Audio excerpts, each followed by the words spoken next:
I'm sick as I'm recording this, so if I sound weird, mind your own business. Hi.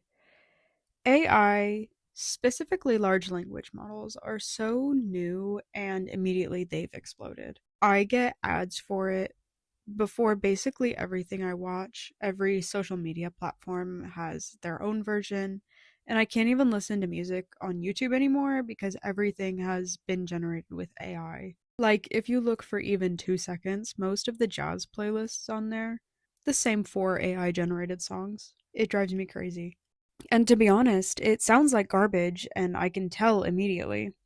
Before this craze, we didn't even get a chance to take a step back and consider how this could hurt us. Yes, everyone understands that it's hurting the jobs of creatives and other positions that could be easily replaced with AI. And I'm glad that there is a significant push for opposition, but I feel like I never hear any criticism on how this is changing the way that we think. So I wanted to talk about it.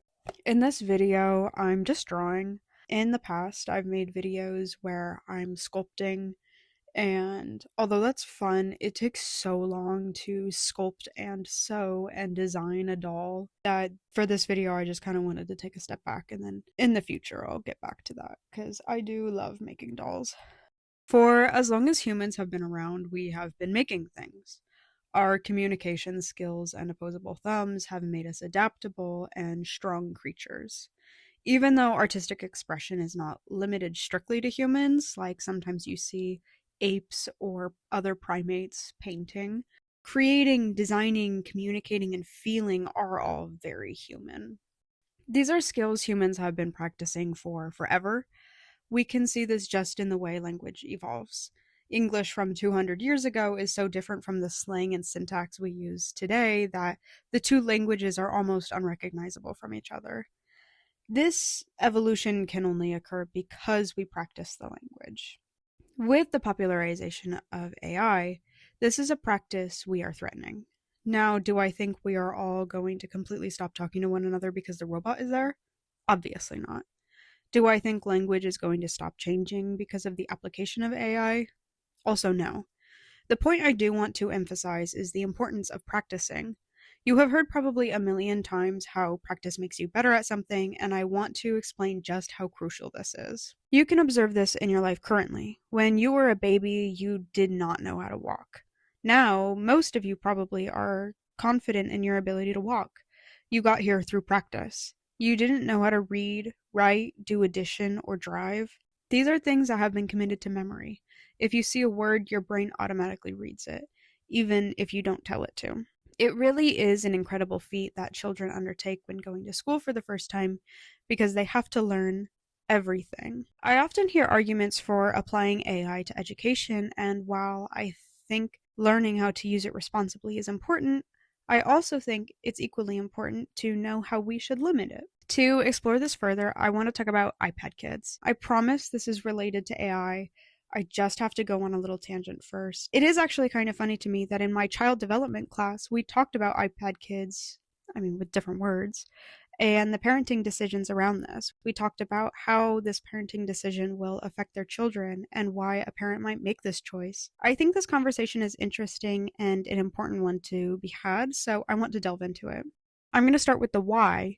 So, if you want to know how iPads are affecting kids, you have to be empathetic for a second. One reason a parent might give their child an iPad is hardly because they think it's the best thing to do for the kid. Most parents adore their children and want to give the world to them. If they could, I am sure most parents would ensure their child gets the best education, has the most fun, and learns the most they possibly can. But unfortunately, this is not realistic for many parents. A big factor to this parenting decision is financial burden. This seems counterintuitive. Having an iPad is more expensive than not having an iPad, but there are quite a few reasons why finances may contribute to this decision. A parent who is working may not be able to maintain the energy to entertain or have excess time to spend with their child. This is especially true if the parent is working long hours or more than one job, which can be exhausting. This, on the surface, may seem like a poor choice on the parent's part, but in their eyes, it could be a difference between eating or not, being housed or not, or having clothes or not. These things are necessities, and a parent who wants to keep their child safe and healthy may not be able to consider taking more time off work to spend with their child. If the child has a device to keep them entertained, it will give them something to enjoy until the parent is able to spend time with them. Even if the parent has time to spend with their child, they may not have the funds disposable to enroll their child in an extracurricular, which is very expensive. A lot of parents cannot afford to put their child into a soccer league or gymnastics every month, so giving them access to technology may be sufficient for them. Though this works for some families, many families struggling financially may not live in an area they deem safe enough to be unattended outdoors. Having a device gives the child something they can enjoy doing indoors in the sight of the parent. There are other reasons why having technology present can be much more convenient for parents, especially parents with mental health disorders who don't have a lot of energy to expend guiding their child or spending every single waking minute with them, even if they're not spending time at work. And a lot of times, regardless of finances, a lot of parents are busy. Having technology gives the child the opportunity to have something that they enjoy doing independently. Understanding this, we can discuss how this may affect the child. While there is no evidence to suggest it is literally melting their brains, there are developmental disadvantages the children are experiencing. Side note, I found so much research on the negative effects of technology on developing children, so I think I will be making another video just about that. One of the ways children with technology are disadvantaged comes from the concept of opportunity costs. This is an economic term, but it's applicable here. Opportunity cost is literally defined as the loss of potential gain from other alternatives when one alternative is chosen. But how does this relate to iPad kids? Well, if a child is spending time watching a video or playing a game on their device, though it's not deleting their memory or changing their brain in a way to make them less intelligent, they're not learning anything they usually would. For example, a child could be inside playing a game instead of going outside and learning basic physics and practicing motor coordination. Movement helps the brain understand the world, and if a child is not practicing this, they are at a disadvantage developmentally. Another example that I think is very applicable is being in a restaurant. Let's say you are a parent bringing your child to dinner. Eventually, your child becomes fussy, so you give them your phone to soothe them. While this works immediately, the opportunity cost is putting the child at a disadvantage. This is an opportunity for the child to learn to regulate their emotions, learn patience, and learn how to be uncomfortable and sit with discontent. In the developmental class, we really discuss the child in the restaurant example. What are they losing? Well, many things. Number one, they are losing the opportunity to learn to regulate themselves. I mentioned this briefly earlier, and I think it is a big point of consideration. If you are a child, emotional regulation is crucial to learn. With the limitations of a barely developed frontal lobe, children have to manually rewire their behavior to become appropriate. They do not have much impulse control, so they have to pay a lot of attention to change this behavior. Allowing a child to sit with their behavior that we deem as negative, correct them, and then allow them the opportunity to process and practice what we expect from them is an incredible thing to do and can do wonders for their development. Number two, they are no longer paying attention to what is being modeled. The child at this restaurant will probably not form many memories with the technology put in front of them. To be honest, this is fine. I don't think it's imperative for children to commit every single experience ever to memory. Our brains didn't evolve like that for a reason, but I can't open up another tangent. I'm sorry, you just have to trust me.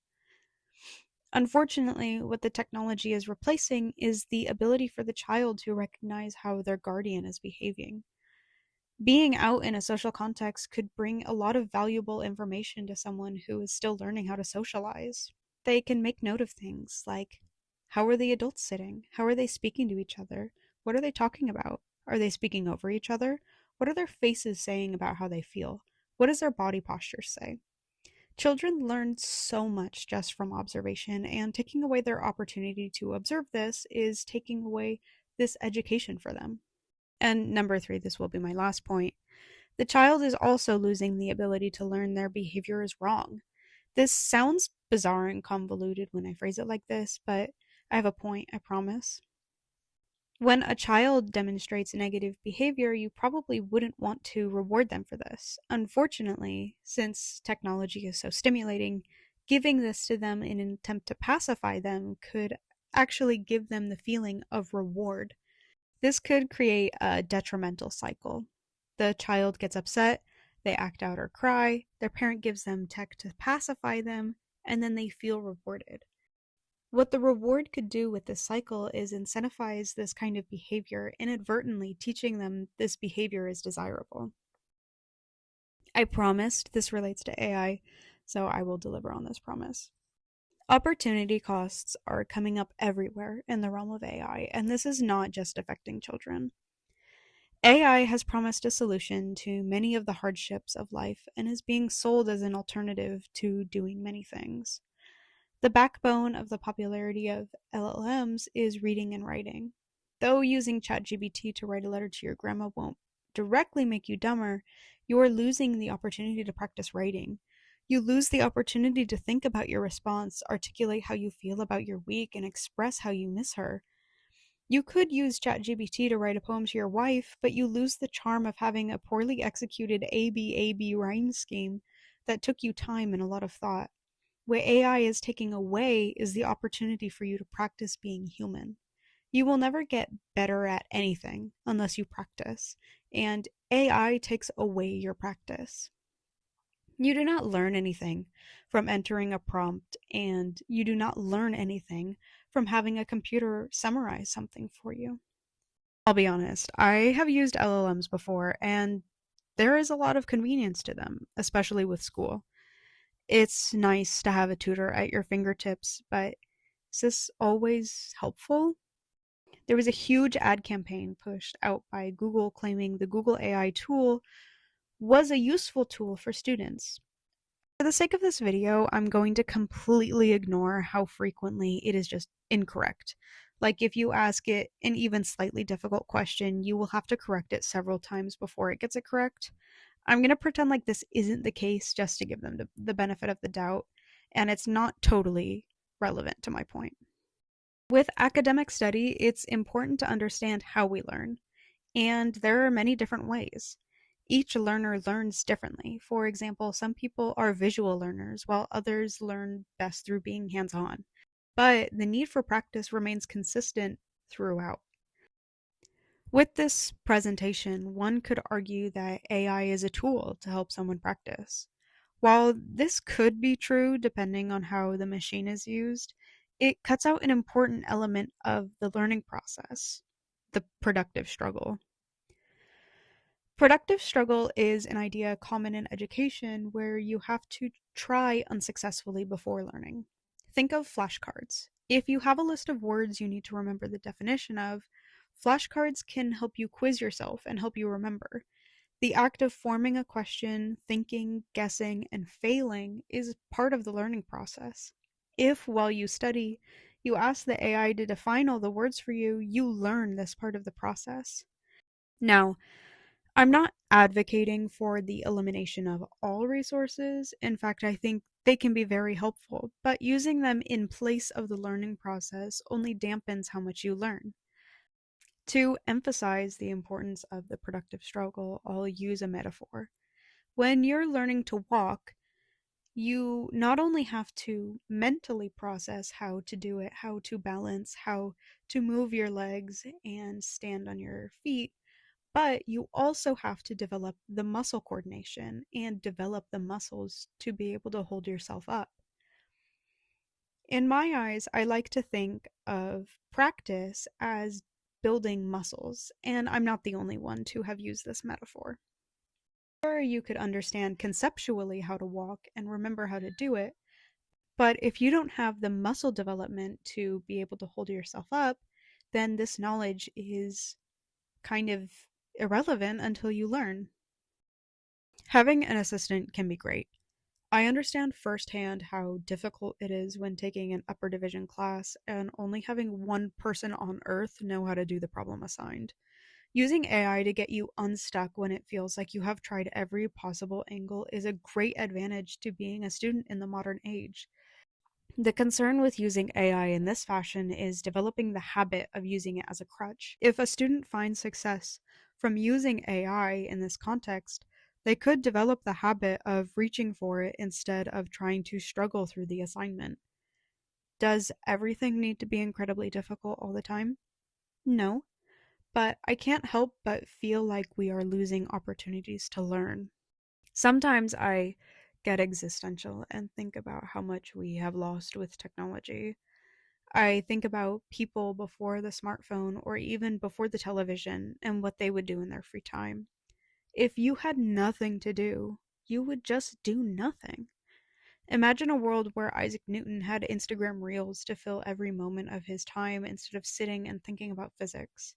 We probably wouldn't have a lot of his theories, or many of Mozart's pieces, or a lot of Van Gogh's paintings, but maybe Van Gogh is a bad example because he might have been able to get psychological treatment if he lived in the current era, which I think would be great for him. This will eventually lead me to think about myself. What am I missing by spending all of my time on my phone instead of working or thinking or making art? This is a slippery slope for me because, on the one hand, I think it would be incredible if I didn't waste my time on my phone and was more productive. But on the other hand, I have to be nice to myself. It's okay to not be working all the time. I get so burnt out every time I pack my schedule, even if it's with things I enjoy. What I accidentally do sometimes is tell myself to stay off my phone and spend all my time being productive, learning, reading, cleaning, making something, hanging out with someone. I think what is missing from this is what allowed these people to create incredible things to begin with: dead air. These incredible people probably spent time just sitting, not being productive, not working, not thinking about physics or making music or painting. They probably just allowed themselves to be and allowed themselves to get bored. I think boredom is an incredible thing, and I feel like we are erasing it from our day to day. I think most people associate boredom with feeling negatively, but I think it could be a necessary load to make your day feel better. As an artist, I love the feeling after being bored and my mind had raced to find something to get me out of it. It sparks a lot of inspiration and creative processes for me. What is this video about? AI? Sure. All of this to say, thinking is important. If you are a student using AI to write a paper for you or to explain a problem that you think is going to take too long, I want to encourage you that your thoughts and your failures are not wasted efforts, but a process in understanding. If you're just someone who wants to use AI to generate a photo of yourself swimming in shark infested water, I encourage you to try your hand at drawing. I will always be so much more excited to see a self portrait that is funny and creative and took time to develop than something someone generated on the computer in 2 minutes. Or try photo editing. There are so many free and easy to use digital programs that you can use to create photos with. Plus, you get the advantage of making it look how you want it to and not how a computer interpreted it. What? Are you scared of picking up a new hobby? If you want to write your wife a letter, write her a letter. Regardless of quality, it will mean way more than if a computer did it. If you want to read a book, then read the book and not what the AI overview tells you about it. If you're using AI just because you want to make a bunch of money off of what you generated, knock it off. Just allow yourself to be human and be bad at things sometimes because maybe it'll make you better at them. Bye.